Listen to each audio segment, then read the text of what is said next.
The next time a friend comes to you with a problem, try a new approach. It's Courtney Orton here while Brooke has the day off, and this conversation will probably help you the next time you're lunch with friends or connect with a friend while the kids play at the park. The idea is this: you may not be able to fix other people's problems, but you can help them uncover a solution. Studio 5 relationship coach Dr. Matt Townsend is here with advice for those times when a spouse or a friend is stuck and wants your help making a difficult decision. It happens all the time, doesn't it? And they'll come over and they just kind of throw their issue into your lap. And then what? And then what? And sometimes some people don't ever ask. They don't ever wonder what. They just start fixing it. But there's some psychology to coaching, and right now I'm training a lot of different coaches to teach my program and to do my program.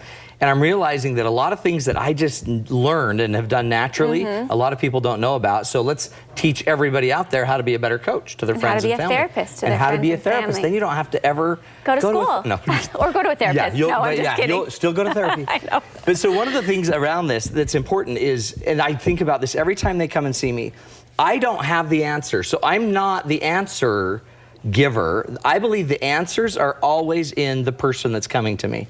The answer's in there, and another thing is called the hook. The hooks are in them. The hooks are the things that make it so they can't unhook it and get the answer because they're hooked up on something. So their hooks are inside of them and their answers are inside of them, which makes your job a lot easier. When someone brings you a problem, let's say somebody says, oh my heck, I don't know what to do. I want to transfer my son to a different school, and they immediately, and I don't know what to do and it's driving me crazy, and they bring a lot of intensity. You feel like you need to help solve that problem, but remember, the answers are already in them. They already have them. And the hooks for why they're not already making this decision are already inside of that person. And the minute you know that, you can take some pressure off yourself. And it's like, I don't need to solve this for them. They can solve it themselves. So you're helping them uncover those hooks.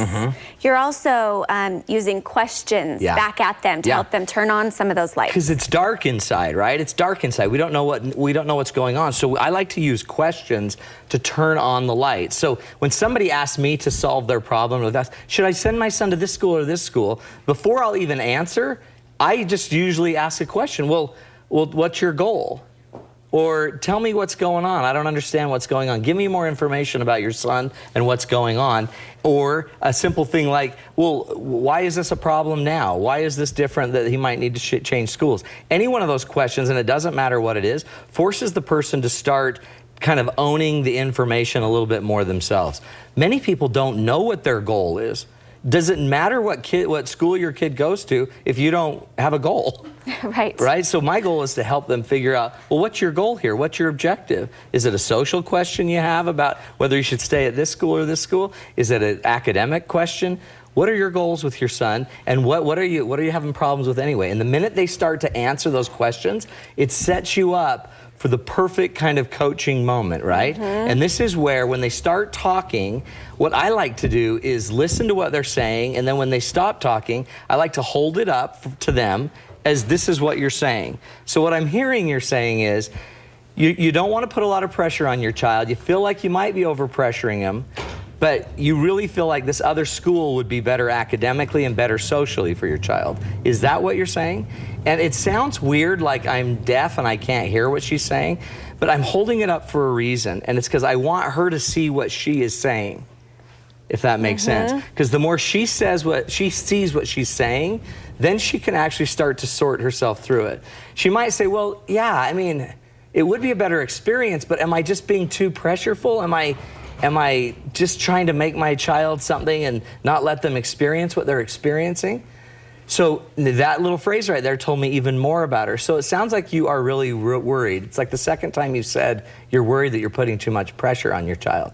So is this about your child, do you think, or is this more about the pressure you're putting on? And I think as a friend and as a spouse, or you're trying to be this coach, that's what you want to do. You want to listen, you want to help him. You don't just want to jump into giving advice, which is another one. Well, which men do, what we do all the time. And men love the advice thing, and we just kind of throw it out there really quickly, because that's how we bond with you.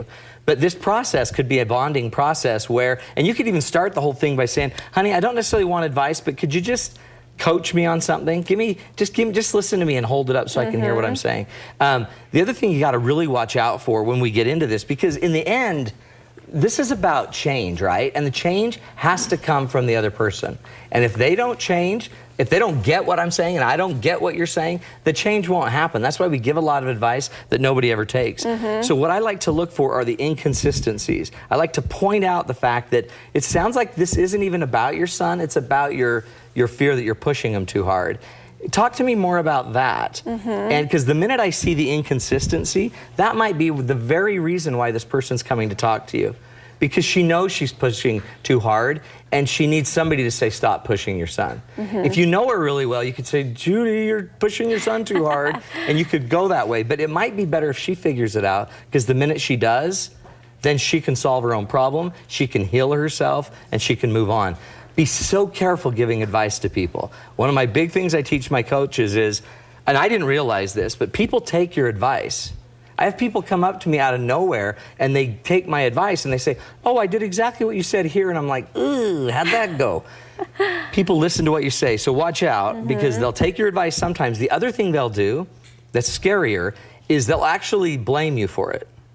If it goes wrong or doesn't go how they... Or if it goes right, they'll give you credit. And if it goes wrong, they'll give you credit. So what I like to do is I never like to take advice or take credit for anything I'm doing. I like to make sure it's that my clients and my people around me know that they did it. I didn't do it. It was your idea. It came from you.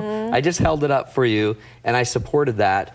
Be careful with the advice you give. I've had people that have told their friend to divorce, and they're divorcing. And their claim is they're divorcing because their friend told them to divorce, or their mom told them to divorce, or their church said don't divorce, or whatever. So be really careful the advice you give, because people take it, they'll also blame you for it. But in the end, if you've walked them through the process, they'll know what they need to do to heal themselves. You want to be the conduit. You want to create this conversation. I like the idea of holding it up, slowing it down, listening to what they're saying. Letting them, and what's cool is when the words come out of their mouth, the research shows they're more likely to use it.